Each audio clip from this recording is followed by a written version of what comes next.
I told people a while back when it came to the Conor McGregor Floyd Mayweather fight, you was never going to see Conor McGregor sprawled out on the floor. Okay?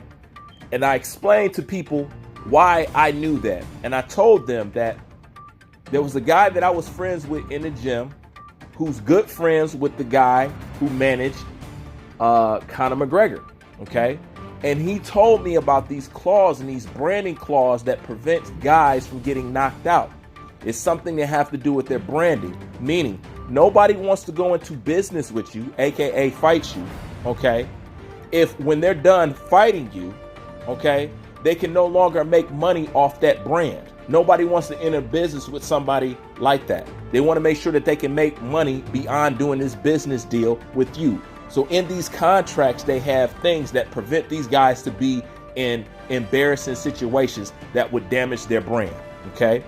Then comes the Floyd Mayweather-Conor McGregor fight.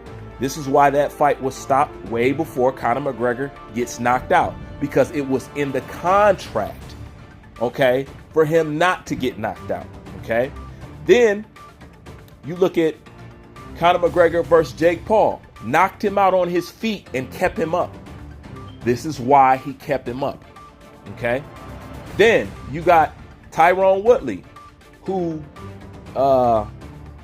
knocked out Jake Paul, Logan Paul. I can't keep up with these guys. I mean, you know what Paul I'm talking about, okay? Tyrone Woodley knocks Jake Paul up against the ropes and doesn't finish the job. This is why you see that, and this is why this shit happens. Now you got one of Conor McGregor's sparring partners coming out and saying it was in the contract for Woodley not to knock Jake Paul out. And who would know better than him? Because he knows the same way that I knew. Okay? I knew from the guy who was friend with Conor McGregor's manager. He's Conor McGregor's sparring partner. He's telling you the same thing that I told y'all back then. Okay? And being that you guys seen it with your own eyes, it's no ifs, ands, or maybes. Okay? This is what's going on. Period. There's no getting around. You've seen it with your own eyes. Okay? I told you, then you seen it, and then you seen it again. And then you seen it again. You seen it 3 times. So the question is of the day, is Tommy Fury selling out? Because he's not going to be allowed to knock Jake Paul out like we all would like to see him knocked out. Okay? Because it's going to be in a contract the same as Tyrone Woodley's. So is Tommy Fury just here to collect the check because he know he ain't got no real future in boxing? That's what I think going on, to be totally honest with you. You know, because there's no getting around it. He's not, if he's able to clearly knock out Jake Paul, which he should be able to do, clearly, you know, I would be fucking shocked, but it's not going to happen. And then when it doesn't happen, remember once again that I said this same thing about this shit that's in these contracts that got to do with branding. So what the fuck are they selling us?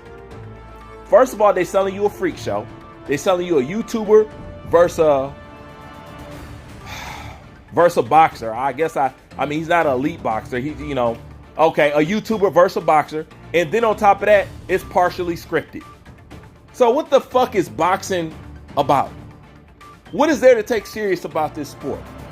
You know, at the end of the day, I want to know, is Tommy Fury selling out when he isn't able to knock Jake Paul out, or this fight comes out to be a draw? What are you going to say? Jake Paul is really just that good? Come on, man. Nah, man. They do this to you because you casual boxing fans, you honestly don't give a fuck what you look at. And they have figured this out by now. They have figured out that you will turn the blind eye. They figured out that you're really fanboys. The only thing we have to do is appeal to their fanboy nature. We could sell them bullcrap fights.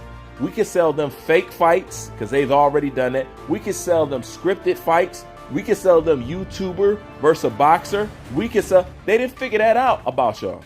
There's no respect for the boxing fans. See, every other fan base has a baseline of respect. Football fans got a baseline of respect. Baseball fans definitely got a baseline of respect. NASCAR driving fans got a baseline of respect. Boxing fans, you guys are like whores. You're all over everywhere. Don't nobody respect you. Okay? Some of you pull out for 10. Some of you will put out for $10. Some of you will put out for $300. It don't matter. And that's what they figured out about the fucking sport. This is what happens when you have no fucking integrity about what the fuck you're doing. You get sold anything.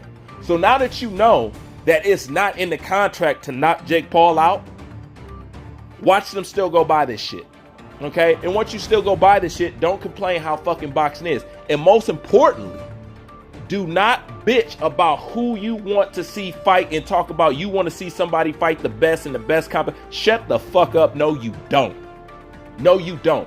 The only time people in boxing wants to see somebody fight the best is when you want to see somebody fucking lose. Period. Because once again, this is a casual-driven sport. This is not a hardcore fan-driven sport. Baseball fans, they're hardcore. You can't be a casual baseball fan because it's boring as fuck. All right? NASCAR, hardcore. Football fans, hardcore. Basketball fans, hardcore. Boxing, And that's just what it is. The only time you guys want to see the best fight the best is when sometimes the hardcore fan voice get heard.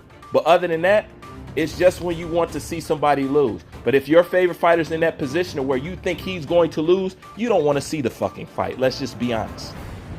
You don't. You guys don't want to see the fight. You don't want to see your favorite fighter put in tough positions.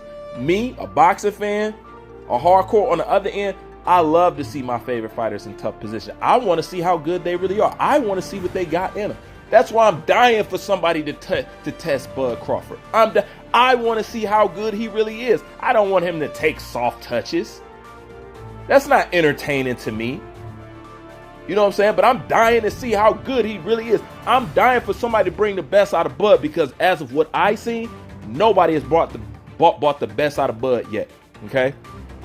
Now, some fighters let us get a peek of what's up under that engine. You know what I'm saying? I mean, what's up under that hood? I mean, we got a peek of it, but we ain't get the full blown junkyard dog Bud. We ain't seen that yet, man. I don't care what nobody say. We ain't seen that yet because he ain't ran across the guy yet. You know? But at the end of the day, when it comes to Tommy Fury and Jake Paul, know that Tommy Fury is selling out and know that Jake Paul just take you for a ride because y'all suckers and y'all there to get played. You know, and at the end of the day, how can I even halfway blame him? Because there's no reason he should be as relevant as he is in fucking boxing. Anyway, I'm out.